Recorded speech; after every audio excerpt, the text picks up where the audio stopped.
Dr. Giselle Gloria Patagua. Hello, everyone! Okay, nag-enjoy ba? Diba? It's always fun to learn something new. Diba? Okay, so before we start anything else, I'd like to ask for one volunteer. Kasi lagi dito sa harap, so magagaling naman sa likod. Sige, ang favorite color ko ay red. So someone wearing red shirt. Sinong volunteer? One. Okay, come here, sweetheart. Sige. Sa dami ng red design na kamamaya. Huwag ka mahiya. Okay, what's your name? Kat. Okay, Kat. Okay. Kat, pakibasa nga yung word na nasa screen natin ngayon. Okay, asthma. Okay, so I'd like you to learn something, the proper pronunciation of the word in front of you. Okay, if it's British English, okay, British English is asthma. So yung letter S natin ay para siyang letter Z. Okay. If it's American English, paano yung pronunciation? Okay, letter S is letter S. Kapag Pilipino, ano yung asthma sa Pilipino? Asthma. Hindi! Hindi asthma, di ba? Ano yung asthma sa Philippines? Hika! Okay, sino sa mga hika? Okay, si Kat, meron ng Okay, bigyan din natin ng prize, si Kat. Okay, hika. Ang bobo daw. Hindi ka bobo si Kat. Okay, hika, di ba? Or sa Ilocano, rarik. Okay? Sa Ibadag, angkit, di ba? Mga bata na hindi na sila marunong ng mga dialect. Mga English speaking and Tagalog speaking na sila. Okay, again, how do we pronounce? Asma, o Tagalog na lang, Filipino, hika. Okay. So itong lecture ngayon ay hango sa official na slides ng Philippine College of Chest Physicians. Next slide please. Ako na. Okay. So ito yung aming asthma education flip chart. So ibig sabihin, itong lecture na to ay official na galing sa organisasyon ng mga pulmonologists sa Philippines. At si Dr. Lai Reyes, ang aming president ngayon sa chapter sa Northeastern Luzon chapter. O bakit ngayon ang topic natin ay ganito? Bakit lagi sa lungs? Kanina vaping, di ba? And e-cigarette, di ba? Beat the vape, di ba? Ngayon, bakit asthma? Kasi ang August ay yes, it's the National Lung Month as decreed by the DOH. O ano ibig sabihin ng DOH? Department of Health. Okay, Department of Health. Meron din siyang prize. Okay, so let's start. Diba? Ilang porsyento ng tao sa Pilipinas ang may asthma? Sino nakakaalam? Ilang percent? O sabihin na lang natin, 10, 20, 30, 40, 50. O sino ang brain na magsasabi kung ilan? Ilang percent? 10, 20, 30, 40, 50. Ha? Sino? Sino may guess? Ilang percent, dear?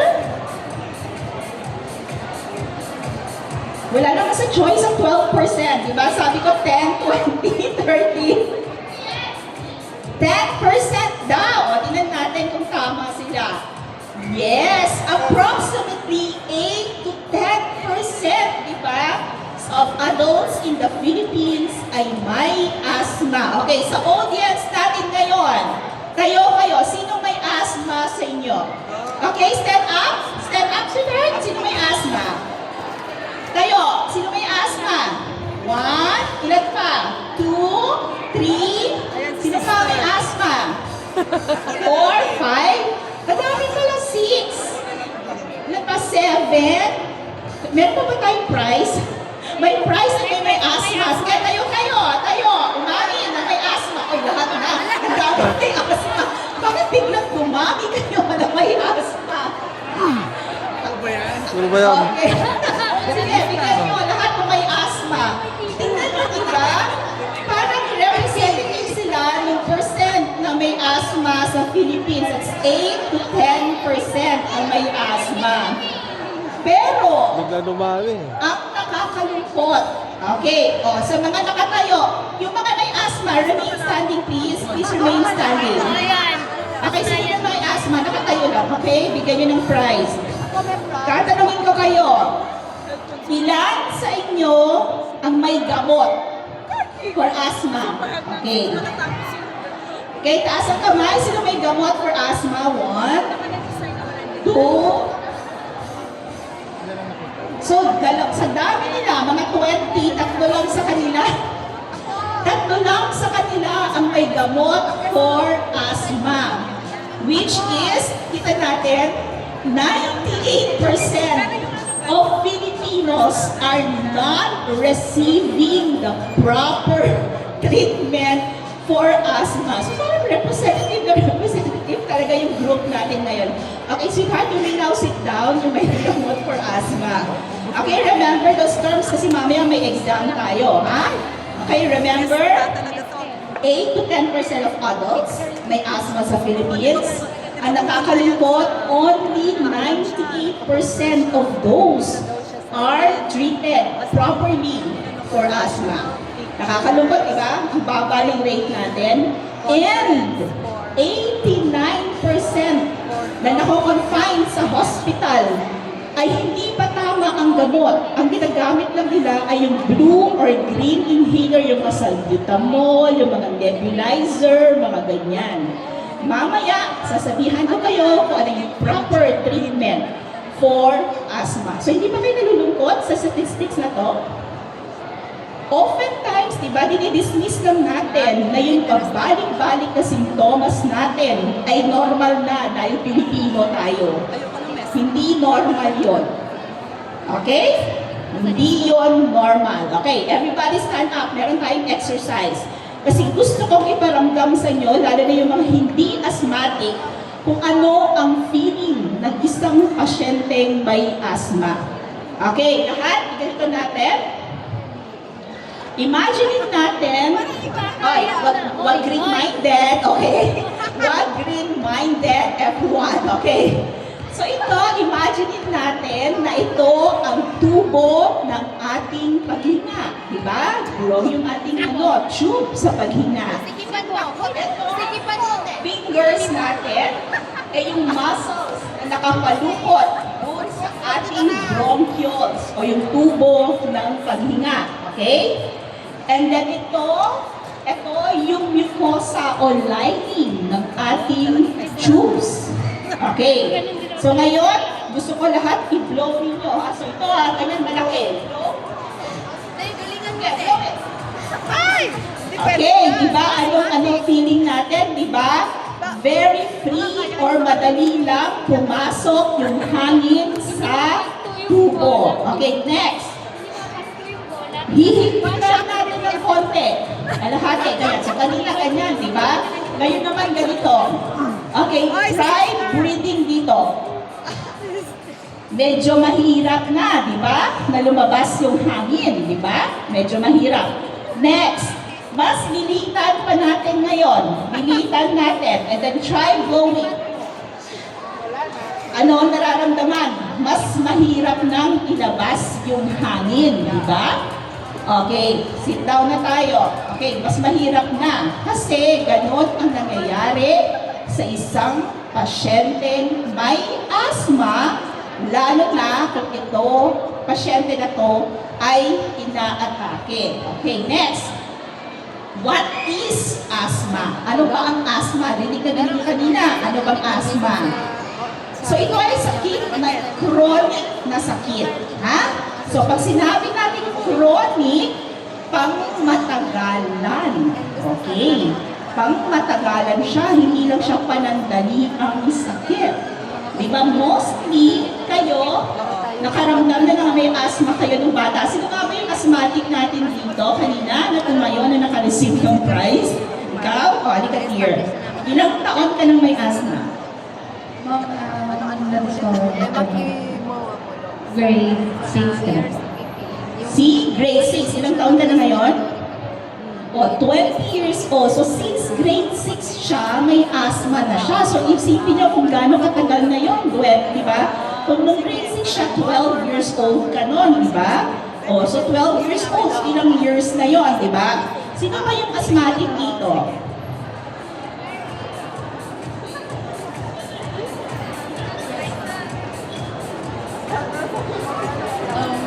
Since nung grade 6 yun po.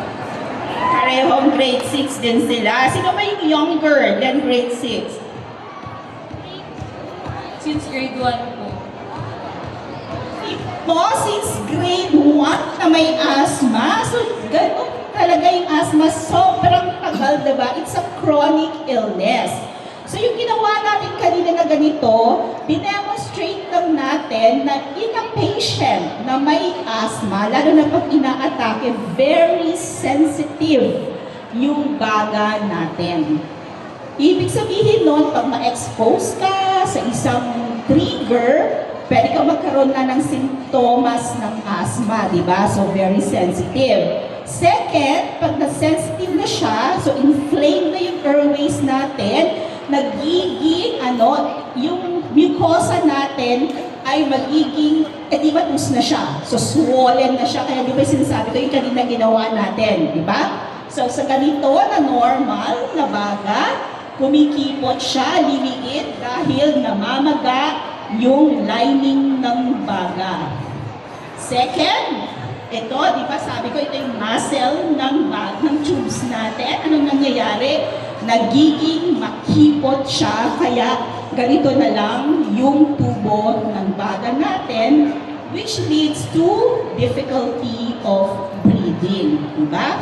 So, again, anong sabi? It's a chronic disease mula grade 1, grade 6 hanggang ngayon may asthma yung mga pasyente natin at nagiging maselan yung ating tubes. Pag magiging maselan siya, kumikipot at nahihirapang huminga ang pasyente natin. Okay. Next question. Okay, may prize ulit to ha. Paunahan. Okay. True or false? Ang asthma ba ay nakakahawa?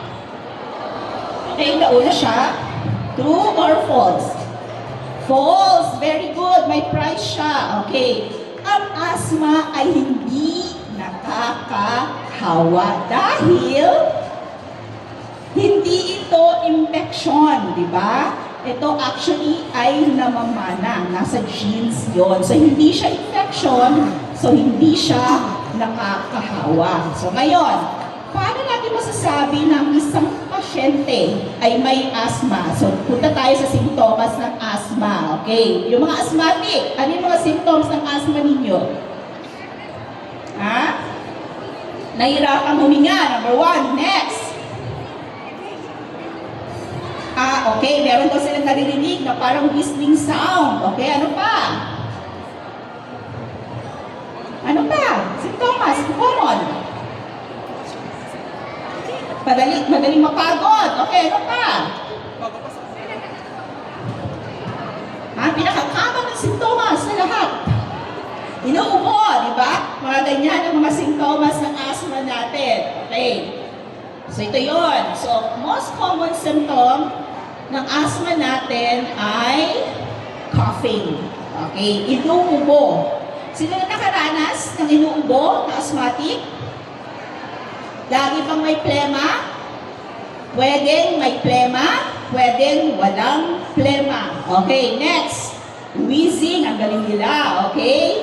Di ba nga, yung dinemonstrate natin, dahil nga makipot, ang tendency is yung hangin pag pumapasok may sumisipol. Okay, that's whistling sound. Chest tightness, sumisikip dahil doon sa makipot na daanan ng hangin and nahihirapang huminga kasi nga yung hangin ay nahihirapang pumasok at lumabas sa baga natin. Okay, remember, these are the symptoms of asthma. math. Okay, sino na nakaranas niyan? Raise your hands. Yung mga asthmatic natin.